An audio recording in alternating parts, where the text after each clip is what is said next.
السلام علیکم ورحمۃ اللہ وبرکاتہ۔ میرے بھائیو، دل کو صاف کرنے کا فائدہ، اگر ہم دل کو صاف کریں گے تو اللہ رب العالمین اس کے بدلے میں جنت عطا فرمائیں گے۔ واقعہ سنیے، نبی صلی اللہ علیہ وآلہ وسلم مسجد کے اندر تشریف فرما ہے اور صحابہ اکرام رضوان اللہ اجمعین کو تعلیم دے رہے ہیں قرآن کی۔ ایک آنے والا دور سے آتا ہے، نبی صلی اللہ علیہ وسلم اپنے صحابہ کو اشارہ کرتے ہیں کہ یہ جو شخص آ رہا ہے یہ جنتی ہے۔ صحابہ جنت کے متلاشی تھے۔ آج ہم کینیڈا کے ویزوں کے متلاشی، امریکن ویزوں کے متلاشی ہیں کہ ہمیں دنیا سے کوئی پیسہ مل جائے، تو صحابہ جنت کے متلاشی تھے۔ وہ صحابی رسول آتے ہیں، مجلس میں بیٹھتے ہیں، قرآن سیکھتے ہیں، سب اپنے گھر چلے جاتے ہیں، لیکن ایک صحابی اس صحابی کے پیچھے چلے جاتے ہیں جن کو نبی صلی اللہ علیہ وسلم نے جنت کی بشارت دی تھی بذریعہ وحی۔ تو نبی صلی اللہ علیہ وسلم کے یہ صحابی ان کے ساتھ چلے جاتے ہیں، ان کو کہتے ہیں میرے گھر میں کچھ پرابلم ہے، میں تمہارے گھر میں مہمان رہنا چاہتا ہوں۔ اس نے کہا ویلکم، آئیے، موسٹ ویلکم۔ تو انہوں نے اس کو اپنا مہمان بنا لیا۔ اب وہ 3 دن تک کیا کرتے، چھپ چھپ کر اس کی عبادات کو نوٹ کرتے رہے، اس کی تہجد کی نماز کو، اشراق کو، فرضوں کو، سنتوں کو، اذکار کو وہ نوٹ کرتے رہے۔ جب 3 دن گزر گئے تو انہوں نے کہا یار تیری میری عبادت برابر ہے، لیکن نبی صلی اللہ علیہ وسلم نے تیرے بارے میں یہ فرمایا ہے کہ تو جنتی ہے، تو تیرا کون سا وہ عمل ہے جس کی وجہ سے تو جنتی ہے؟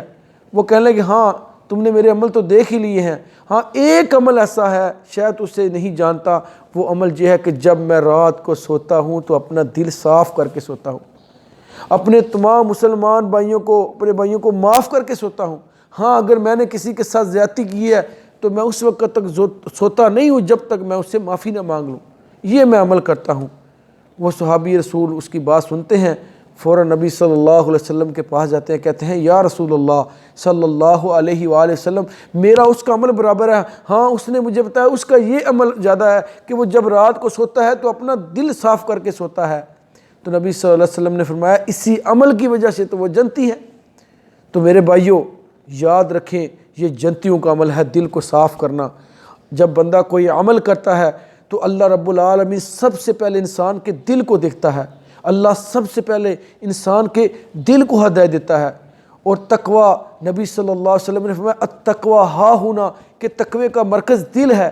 اور اللہ تعالیٰ جب کسی بندے کو اپنا محبوب بناتا ہے تو نمتحن اللہ قلوبہم للتقوی، اللہ تعالیٰ سب سے پہلے انسان کے دلوں کو چنتے ہیں تقوی کے لیے۔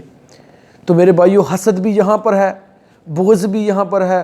جب انسان، نبی صلی اللہ علیہ وآلہ وسلم نے فرمایا کوئی گناہ کرتا ہے تو سب سے پہلے اس کا نقصان انسان کے دل کو ہوتا ہے، اس کے دل پر ایک دبا لگ جاتا ہے، حتیٰ کہ دل کالا ہو جاتا ہے، کالا سیاہ ہو جاتا ہے۔ کلا بل ران علی قلوبہم، اس کے دل کے اوپر زنگ کی تہ جم جاتی ہے، پھر انسان باز نہیں آتا، گناہ کرتا رہتا ہے، پھر ختم اللہ علی قلوبہم، اللہ تعالیٰ دل کے اوپر مہر لگا دیتا ہے۔ تو یہ دل کی آخری سٹیج ہوتی ہے جس پر مہر لگتی ہے۔ تو میرے بھائی اس سے پہلے کہ دل پر مہریں لگ جائیں، اس سے پہلے کہ دل کے اوپر زنگ لگ جائے، اس سے پہلے کہ گناہوں کی وجہ سے دل کالا ہو جائے، معافی مانگ لیجئے، معاف کر دیجئے، صلہ رحمی کیجئے، میرے بھائیو درگزر کر دیجئے۔ اور فرمایا ارحموا من فی الارض یرحم من فی السماء، اگر تم زمین والوں پر رحم کرو گے آسمان والا تم پر رحم کرے گا، قال نبی صلی اللہ علیہ وسلم۔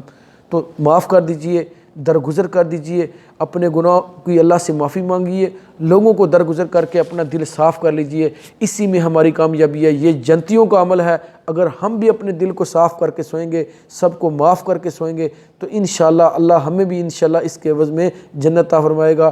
میرے بھائیوں میرے اس چینل کو سبسکرائب کر لیں اور بیل آئیکن کو دبا دیں تاکہ میری ہر اچھی آنے والی ویڈیو آپ تک پہنچی رہے۔ السلام علیکم ورحمۃ اللہ وبرکاتہ۔